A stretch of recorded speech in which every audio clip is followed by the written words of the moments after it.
பாருங்க, செங்கடலாண்ட வெளிப்பட்ட மாத்திரத்திலேயே வாசிங்க. அந்த 4வது காரியம் அதுதான். வாசிங்க யாத்திராகமம் 14ஆம் அதிகாரம் 24 வாசிங்க. யாத்திராகமம் 14:24. கிழக்கு வெளுத்து வரும் ஜாமத்தில் கர்த்தர் அக்கினியும் மேகமுமான ஸ்தம்பத்தில் இருந்து எகிப்தியரின் சேனையை பார்த்து அவர்கள் சேனையை கலங்கடித்து அவர்களுடைய ரதங்களிலிருந்து உருளைகள் கழலவும் என்ன பண்ணாரு? நல்லா கவனிச்சிக்கலையா? நல்லா கவனிங்க, அந்த வசனத்தை நிதானத்தை வாசிங்க. அதில் ஒன்று காரியத்தை உங்களுக்கு புரியும். என்னன்னா, அக்கினி ஸ்தம்பத்தில் இருந்தோம், மேக ஸ்தம்பத்தில் இருந்தோம். கர்த்தர் இஸ்ரவேல் ஜனங்களுக்காக, அதாவது யாரு?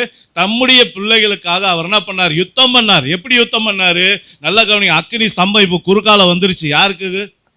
இஸ்ரவேல் ஜனத்துக்கும் எகிப்து அவங்கள எதிர்க்கிற ஜனத்துக்கு நடுவில் குறுக்கால வந்துட்டார். இப்போ யார் வந்துட்டார்? கர்த்தர் வந்துட்டார். தடுப்பு சுவரை போல வந்துட்டார். இப்போ நமக்கு வாக்குத்தத்தம் கொடுத்தாரு பாருங்க, அந்த மாதிரி வந்து நின்றுட்டார். இப்போ வந்து நின்ன உடனே இது வரைக்கும் ஒழுங்காக ஓடிக்கிட்டு இருந்த எதிரியோட குதிரை இப்போ என்ன ஆயிப்போச்சு? அப்படியே ஸ்லோ ஆகுது. என்னடானா, சக்கரம் கழலுது. அவர்கள் தங்கள் ரதங்களை வருத்தத்தோடு நடத்தவும் பண்ணினார். ஆமா, அங்க பார்த்தா அப்பதான் என்னது? அப்பு கண்டு வருது, குதிரை காலு உடையுது, திடீர்னு திசை மாறி போகுது, வண்டி தபான்னு உடையுது. என்னடான்னு பார்த்தா அப்பதான் தெரியுது, கர்த்தர் என்ன பண்ணார்? இஸ்ரவேல் ஜனங்களுக்காக யுத்தம் பண்ணுகிறார்.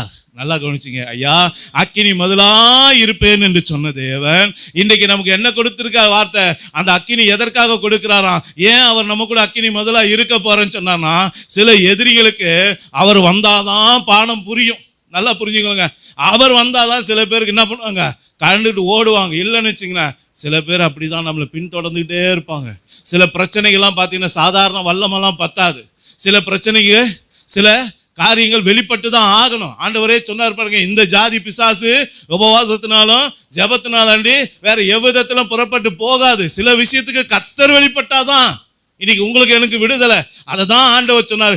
எகிப்தியர்களை போல, பார்வோனை போல நம்மை துரத்தி கொண்டு வந்து நம்மை அடிமைப்படுத்த நினைக்கிற, நம்மை வேட்டையாட நினைக்கிற, நமக்கு விரோதமாக யுத்தம் பண்ணுகிற எல்லா சத்துருடைய கிரிகளை இந்த வருஷத்துல கர்த்தர் கலங்கடிக்க போகிறார்.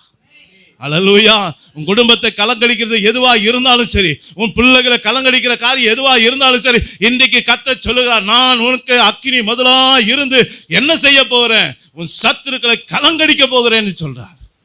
உன் கடன் பிரச்சனை உன்னை கலங்கடித்து இருக்கலாம், உன் கடன் பிரச்சனை உன்னை விரட்டிக்கிட்டு வந்திருக்கலாம், உன் வியாதி உன்னை விரட்டிட்டு வந்திருக்கலாம், உன் போராட்டம் உன்னை விரட்டி வீடு வாசல் வரைக்கும் வந்திருக்கலாம். ஆனா இன்னைக்கு கர்த்தர் சொல்றா, உனக்கும் அதற்கும் நடுவில் நான் வந்து நிற்பேன் மதுலா.